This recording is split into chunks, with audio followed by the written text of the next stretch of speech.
खुज़ात बाप 18। उन दिनों इसराइल में कोई बादशाह न था और उन्हीं दिनों में दान का कबीला अपने रहने के लिए मिरास ढूंढता था, क्योंकि उनको उस दिन तक इसराइल के कबीलों में मिरास नहीं मिली थी। सो बनी दान ने अपने सारे शुमार में से 5 सूरमाओं को सुरा और इस्ताल से रवाना किया, ताकि मुल्क का हाल दरियाफ्त करें और उसे देखें भालें, और उनसे कह दिया कि जाकर उस मुल्क को देखो भालो। सो वो इफ्राइम के कोहिस्तानी मुल्क में मीका के घर आए और वहीं उतरे। जब वो मीका के घर के पास पहुंचे तो उस लावी जवान की आवाज़ पहचानी। बस वो उधर को मुड़ गए और उससे कहने लगे, तुझको यहाँ कौन लाया? तू यहाँ क्या करता है और यहाँ तेरा क्या है? उसने उनसे कहा, मीका ने मुझसे ऐसा ऐसा सलूक किया और मुझे नौकर रख लिया है और मैं उसका काहिन बना हूँ। उन्होंने उससे कहा कि खुदा से ज़रा सलाह ले, ताकि हमको मालूम हो जाए कि हमारा ये सफ़र मुबारक होगा या नहीं। उस काहिन ने उनसे कहा, सलामती से चले जाओ, क्योंकि तुम्हारा ये सफ़र खुदावंद के हुजूर है। सो वो 5 शख्स चल निकले और लैस में आए। उन्होंने वहाँ के लोगों को देखा कि सैदानियों की तरह कैसे इत्मीनान और अमन और चैन से रहते हैं, क्योंकि उस मुल्क में कोई हाकिम नहीं था जो उनको किसी बात में जलील करता। वो सैदानियों से बहुत दूर थे और किसी से उनको कुछ सरोकार ना था। सो वो सुरा और इस्ताल को अपने भाइयों के पास लौटे और उनके भाइयों ने उनसे पूछा कि तुम क्या कहते हो? उन्होंने कहा, चलो हम उन पर चढ़ जाएं, क्योंकि हमने उस मुल्क को देखा कि वो बहुत अच्छा है। और तुम क्या चुपचाप ही रहे? अब चलकर उस मुल्क पर काबिज होने में सुस्ती ना करो। अगर तुम चले तो एक मुतमईन कौम के पास पहुंचोगे, और वो मुल्क वसी है, क्योंकि खुदा ने उसे तुम्हारे हाथ में कर दिया है। वो ऐसी जगह है जिसमें दुनिया की किसी चीज़ की कमी नहीं। तब बनी दान के घराने के 600 मर्द जंग के हथियार बांधे हुए सुरा और इस्ताल से रवाना हुए और जाकर यहूदा के करीब यारीम में खैमज़न हुए। इसीलिए आज के दिन तक उस जगह को महनेदान कहते हैं, और ये करीब यारीम के पीछे है। और वहाँ से चलकर इफ्राइम के कोहिस्तानी मुल्क में पहुँचे और मीका के घर आए। तब वो 5 मर्द जो लैस के मुल्क का हाल दरियाफ्त करने गए थे, अपने भाइयों से कहने लगे, क्या तुमको खबर है कि इन घरों में एक अफूद और तराफीम और एक खुदा हुआ बुत और एक ढाला हुआ बुत है? सो अब सोच लो कि तुमको क्या करना है।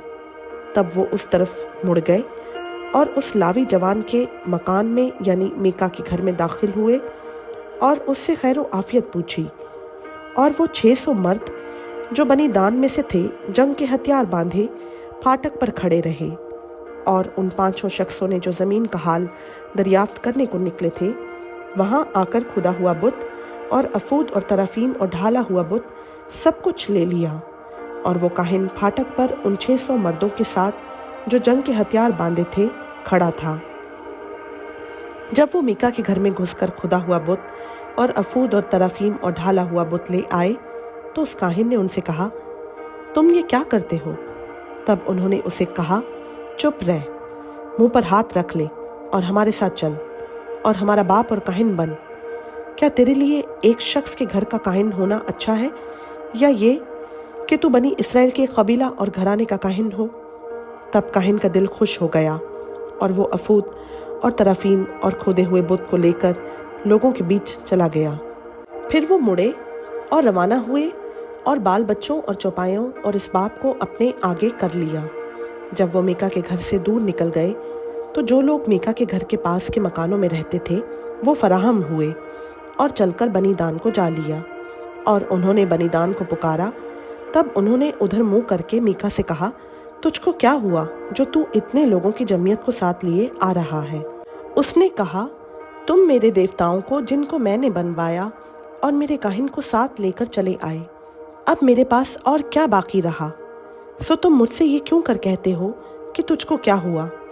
बनी दान ने उससे कहा कि तेरी आवाज़ हम लोगों में सुनाई ना दे, ता ना हो कि झल्ले मिजाज के आदमी तुझ पर हमला कर बैठें और तू अपनी जान अपने घर के लोगों की जान के साथ खो बैठे।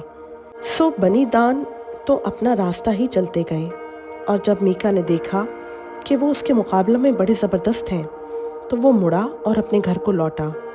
یوں وہ میکا کی بنوائی ہوئی چیزوں کو اور اس کاہن کو جو اس کے ہاں تھا لے کر لیس میں ایسے لوگوں کے پاس پہنچے جو امن اور چین سے رہتے تھے، اور ان کو تہ تیگ کیا اور شہر جلا دیا، اور بچانے والا کوئی نہ تھا کیونکہ وہ سیدا سے دور تھا، اور یہ لوگ کسی آدمی سے سروکار نہیں رکھتے تھے، اور وہ شہر بیت رہوب کے پاس کی وادی میں تھا۔ پھر انہوں نے وہ شہر بنایا اور اس میں رہنے لگے، اور اس شہر کا نام اپنے باپ دان کے نام پر جو اسرائیل کی اولاد تھا دان ہی رکھا، لیکن پہلے اس شہر کا نام لیس تھا۔ اور بنی دان نے وہ خدا ہوا بت اپنے لیے نصب کر لیا، اور یونتن بن جرسوم بن موسیٰ اور اس کے بیٹے اس ملک کی اسیری کے دن تک بنی دان کے قبیلہ کے کاہن بنے رہے، اور سارے وقت جب تک خدا کا گھر سیلا میں رہا وہ میکا کے تراشے ہوئے بت کو جو اس نے بنوایا تھا اپنے لیے نصب کیے رہے۔ خدا ان کا پاک کلام کا پڑھا، سنا، سمجھا اور قبول کیا جانا ہم سبوں کے لیے باعث برکت ہو، آمین۔